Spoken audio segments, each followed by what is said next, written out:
Ka-Express, malaking development para sa Gilas frontline. Sa isang biglang pero magandang balita, Quentin Malliora-Brown ay nakatakdang magsuot muli ng Philippine colors sa second window ng FIBA Basketball World Cup Asian Qualifiers. Ibig sabihin, tuloy ang kanyang paglalaro laban sa New Zealand at Australia. Eksaktong reinforcement na kailangan ng national team sa ilalim. Ayon sa ulat ng Spin.ph, naayos na ang dating komplikadong sitwasyon matapos ang renewed efforts ng stakeholders.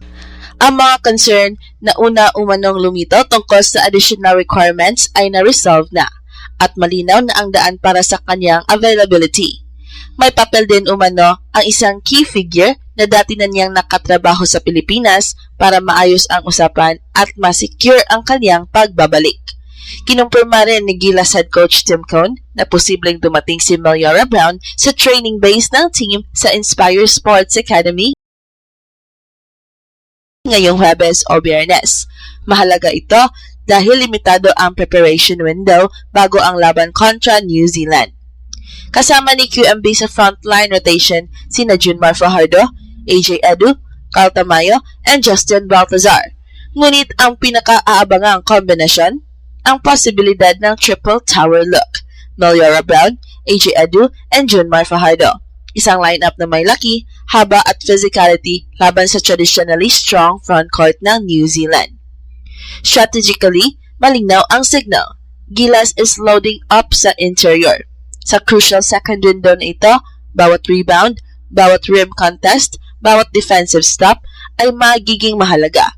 At sa pagpasok ni Malliora-Brown, mas tumitibay ang defensive spine ng koponan. Ngayon ang tanong, handa ba ang Gilas gamitin ang triple tower bilang primary weapon kontra New Zealand? Gilas enters the second window of the FIBA Basketball World Cup Asian Qualifiers with a reinforced front line. At sentro ng balita ang confirmed availability ni Quentin Malliora-Brown. Ang laban kontra New Zealand ay hindi basta tune up. Ito ay critical positioning game sa group standings. Kaya ang pagpasok ni QMB ay hindi lang dagdag tao. Ito ay structural adjustment sa game plan ng Gilas. Ayon sa update na unang lumabas sa Spin.ph, naayos na ang usapin sa pagitan ng kampo ni Malliora-Brown at ng Federation. May mga concerns na lumitaw tungkol sa additional requirements, pero matapos ang pag-uusap at stakeholder intervention, nagkaroon ng malinaw na resolution. Importante din ang arrangement na nagsisiguro na ang kanyang mother club na Chiba Jets ay hindi maapektuhan sa future availability management. Kinumpirma rin ni head coach Tim Cone na maaaring dumating si QMB sa training base sa Inspire Sports Academy sa loob ng linggong ito. Ang timing ng arrival ay mahalaga dahil limitado ang preparation days bago harapin ang physical at disciplined na New Zealand squad. Sa current pool, kasama ni QMB sina Junmar Fajardo and AJ Edu sa frontline rotation. Dito nagsisimulang mabuo ang konsepto ng triple tower.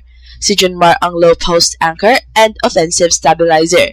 Si AJ ang mobile rim protector at help defender. Si QMB naman ang energy big na kayang mag-switch in short bursts at magbigay ng rebounding insurance. Sa Express Info Lens, ang pangunahing epekto nito ay depth and match-up leverage. Kilala ang New Zealand sa structured half-court offense and disciplined rebounding. Kung kulang sa laki ang Gilas, mabilis itong mabubuta sa second chance points. Ngunit sa kasalukuyang build, may kakayahan ang national team na mag-field ng mas malalaking lineups nang hindi sinasakripisyo ang defensive coverage. Hindi pa ito usapin ng starting 5 announcement. Ang mahalaga ngayon ay confirmed availability and timeline integration.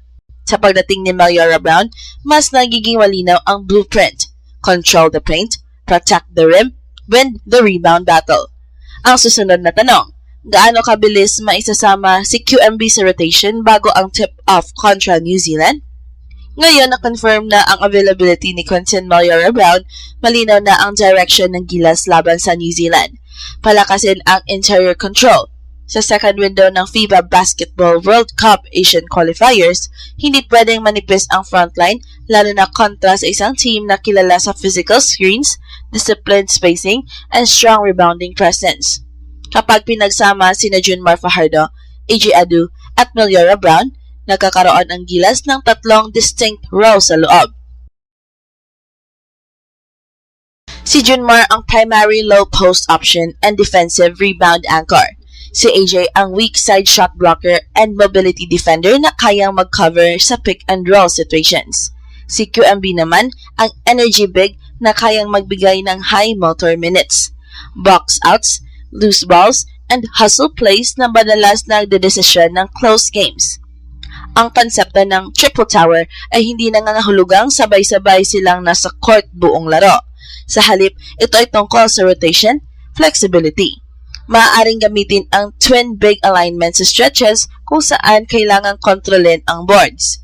Maaari ring stagger ang minutes para laging may fresh rim protector sa loob. Ito ang tactical advantage na hinahabol ni head coach Tim Cone. Sa defensive end, ang objective ay simple. Limit second chance points at i-contest ang drives. Sa offensive end, maaaring bumukas ang high-low opportunities and inside-out ball movement. Kung ma-establish ang paint scoring, mapipilitan ang depensa ng New Zealand na mag-collapse, na magbibigay ng open perimeter looks para sa shooters ng Gilas. Mahalaga rin tandaan na maikli ang preparation window. Ang integration ni QMB ay kailangang mabilis at malinaw ang role definition. Hindi ito experimental phase. Ito ay qualification games kung saan bawat possession may bigat. Sa kabuuan, ang confirmed return ni Meliora Brown ay hindi lang reinforcement. Ito ay structural adjustment sa identity ng Gilas para sa window na ito. Ngayon, ang mas malaking tanong, magiging primary weapon ba ang interior dominance ng Gilas o tactical counter lang ito laban sa New Zealand? Sa kabuuan, malinaw na ang mensahe ng Gilas para sa second window ng FIBA Basketball World Cup Asian Qualifiers, lalaban sila sa loob. Ang confirmed return ni Quinton Meliora Brown ay hindi lang simpleng roster addition. Ito ay strategic reinforcement para sa mas physical at mas kontroladong laro kontra New Zealand. Kasama sina Junmar Fajardo and AJ Edu, nabubuo ang isang frontline na may kombinasyon ng size, experience, mobility at energy. Hindi man ito permanenteng sabay-sabay sa court, ang concept ng triple tower ay nagbibigay kay Coach Tim Cone ng mas maraming tactical options sa rotations and matchups.